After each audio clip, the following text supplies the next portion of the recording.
14واں باب یسوع کے خلاف ساز باز۔ 2 دن کے بعد فسح اور عید فطیر ہونے والی تھی، اور سردار کاہن اور فقی موقع ڈھونڈ رہے تھے کہ اسے کیوں کر فریب سے پکڑ کر قتل کریں، کیونکہ کہتے تھے کہ عید میں نہیں، ایسا نہ ہو کہ لوگوں میں بلوا ہو جائے۔ بیت دنیا میں یسوع پر عطر ڈالا جاتا ہے۔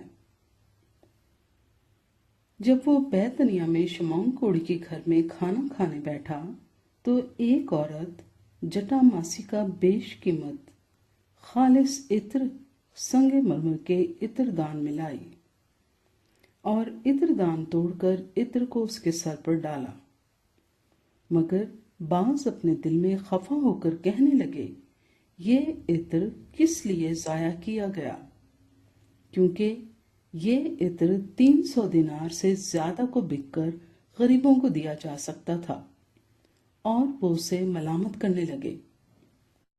یسوع نے کہا، اسے چھوڑ دو، اسے کیوں دکھ کرتے ہو؟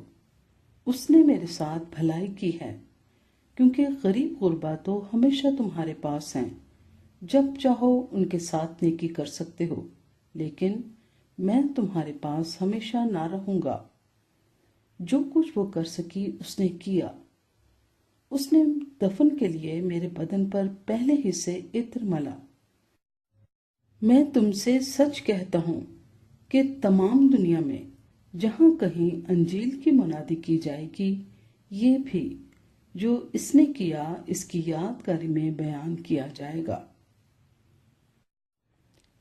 یہودا یسوع کو دھوکے سے پکڑوانے پر متفق ہوتا ہے۔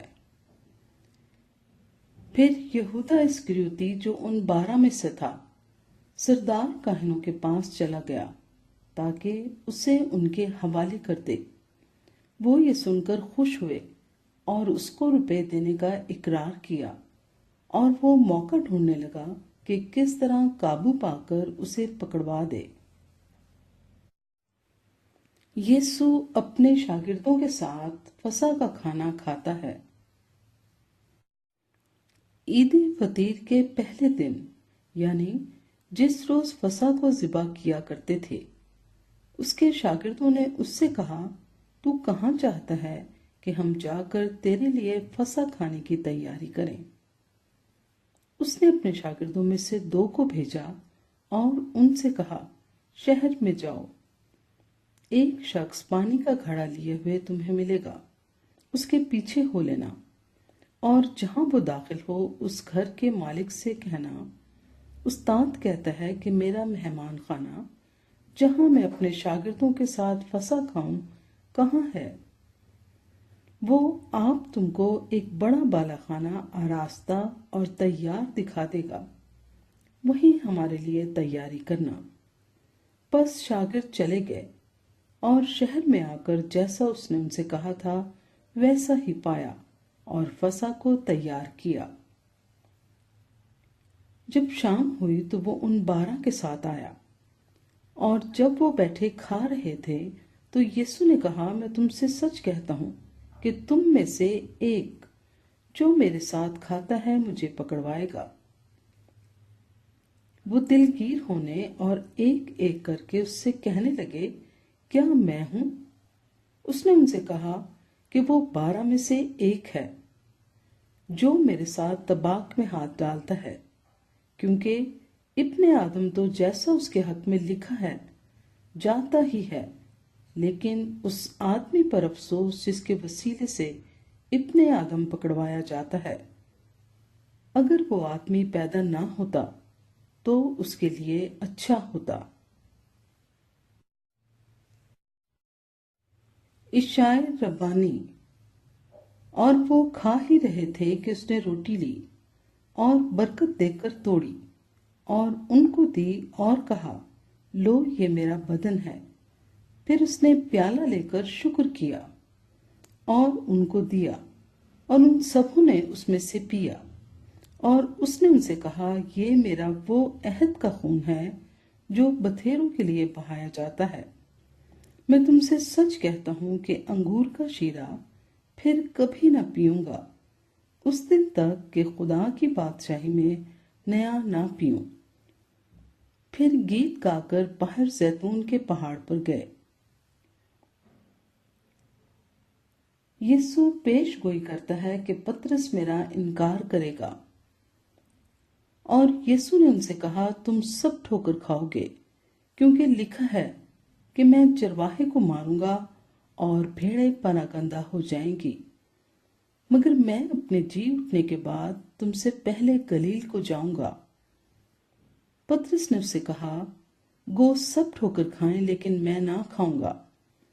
یسوع نے اس سے کہا میں تجھ سے سچ کہتا ہوں کہ تو آج اسی رات مرغ کے 2 بار بانگ دینے سے پہلے 3 بار میرا انکار کرے گا۔ لیکن اس نے بہت زور دے کر کہا اگر تیرے ساتھ مجھے مرنا بھی پڑے تو بھی تیرا انکار ہرگز نہ کروں گا۔ اسی طرح اور سب نے بھی کہا۔ یسوع گیتسمنی باغ میں دعا مانگتا ہے۔ پھر وہ ایک جگہ آئے جس کا نام گیتسمنی تھا، اور اس نے اپنے شاگردوں سے کہا یہاں بیٹھے رہو جب تک میں دعا کروں۔ اور پطرس اور یعقوب اور یوحنا کو اپنے ساتھ لے کر نہایت حیران اور بے قرار ہونے لگا، اور ان سے کہا میری جان نہایت غمگین ہے، یہاں تک کہ مرنے کی نوبت پہنچ گئی ہے، تم یہاں ٹھہرو اور جاگتے رہو۔ اور وہ تھوڑا آگے بڑھا اور زمین پر گر کر دعا کرنے لگا کہ اگر ہو سکے تو یہ گھڑی مجھ پر سے ٹل جائے، اور کہا اے ابا، اے باپ، تجھ سے سب کچھ ہو سکتا ہے، اس پیالے کو میرے پاس سے ہٹا لے، تو بھی جو میں چاہتا ہوں وہ نہیں بلکہ جو تو چاہتا ہے وہی ہو۔ پھر وہ آیا اور انہیں سوتے پا کر پطرس سے کہا اے شمعون تو سوتا ہے، کیا تو ایک گھڑی بھی نہ جاگ سکا؟ جاگو اور دعا کرو تاکہ آزمائش میں نہ پڑو۔ روح تو مستعد ہے مگر جسم کمزور ہے۔ وہ پھر چلا گیا اور وہی بات کہہ کر دعا کی، اور پھر آ کر انہیں سوتے پایا کیونکہ ان کی آنکھیں نیند سے بھری تھیں، اور وہ نہ جانتے تھے کہ اسے کیا جواب دیں۔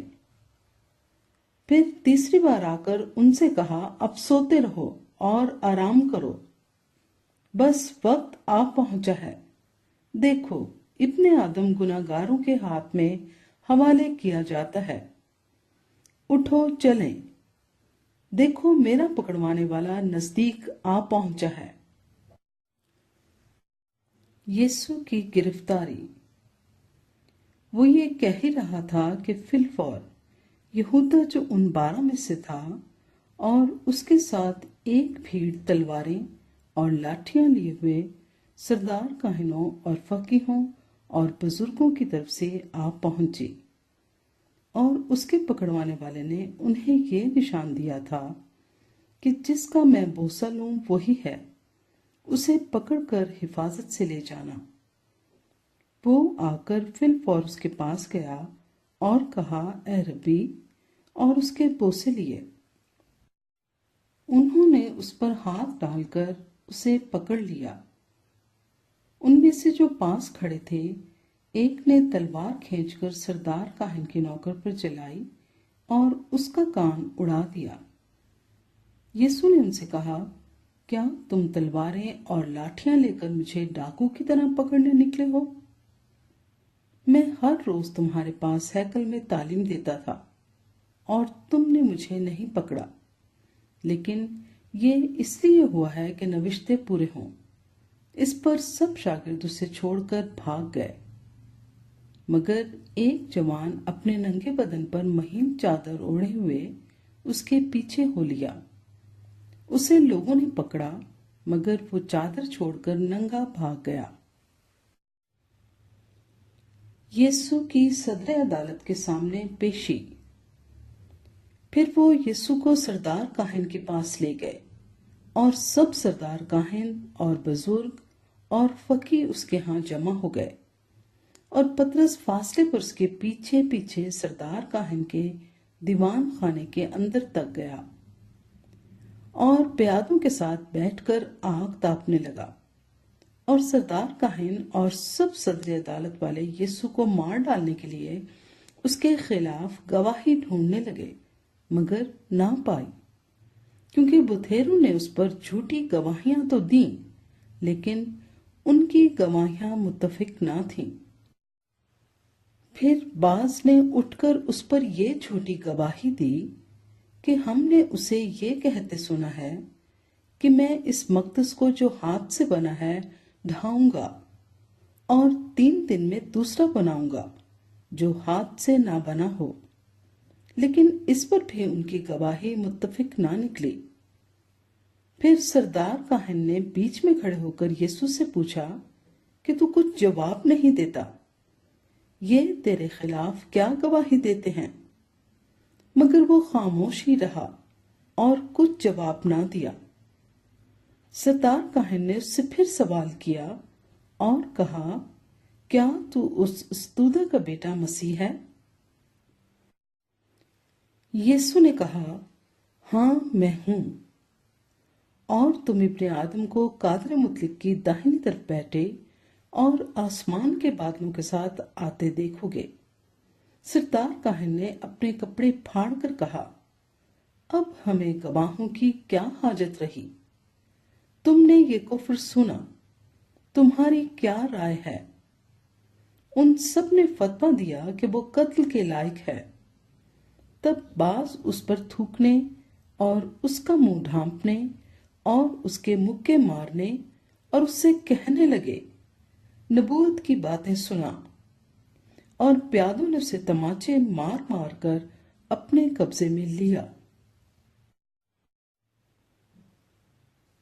پطرس یسوع کا انکار کرتا ہے۔ جب پطرس نیچے صحن میں تھا تو سردار کاہن کی لونڈیوں میں سے ایک وہاں آئی اور پطرس کو آگ تاپتے دیکھ کر اس پر نظر کی اور کہنے لگی، تو بھی اس ناصری یسوع کے ساتھ تھا۔ اس نے انکار کیا اور کہا کہ میں تو نہ جانتا اور نہ سمجھتا ہوں کہ تو کیا کہتی ہے۔ پھر وہ باہر ڈیوڑی میں گیا اور مرغ نے بانگ دی۔ وہ لونڈی اسے دیکھ کر ان سے جو پاس کھڑے تھے پھر کہنے لگی، یہ ان میں سے ہے، مگر اس نے پھر انکار کیا۔ اور تھوڑی دیر بعد انہوں نے جو پاس کھڑے تھے پطرس سے پھر کہا، بے شک تو ان میں سے ہے، کیونکہ تو گلیلی بھی ہے۔ مگر وہ لعنت کرنے اور قسم کھانے لگا کہ میں اس آدمی کو جس کا تم ذکر کرتے ہو نہیں جانتا۔ اور فی الفور مرغ نے دوسری بار بانگ دی۔ پطرس کو وہ بات جو یسوع نے اس سے کہی تھی یاد آئی کہ مرغ کے 2 بار بانگ دینے سے پہلے تو 3 بار میرا انکار کرے گا، اور اس پر غور کر کے وہ رو پڑا۔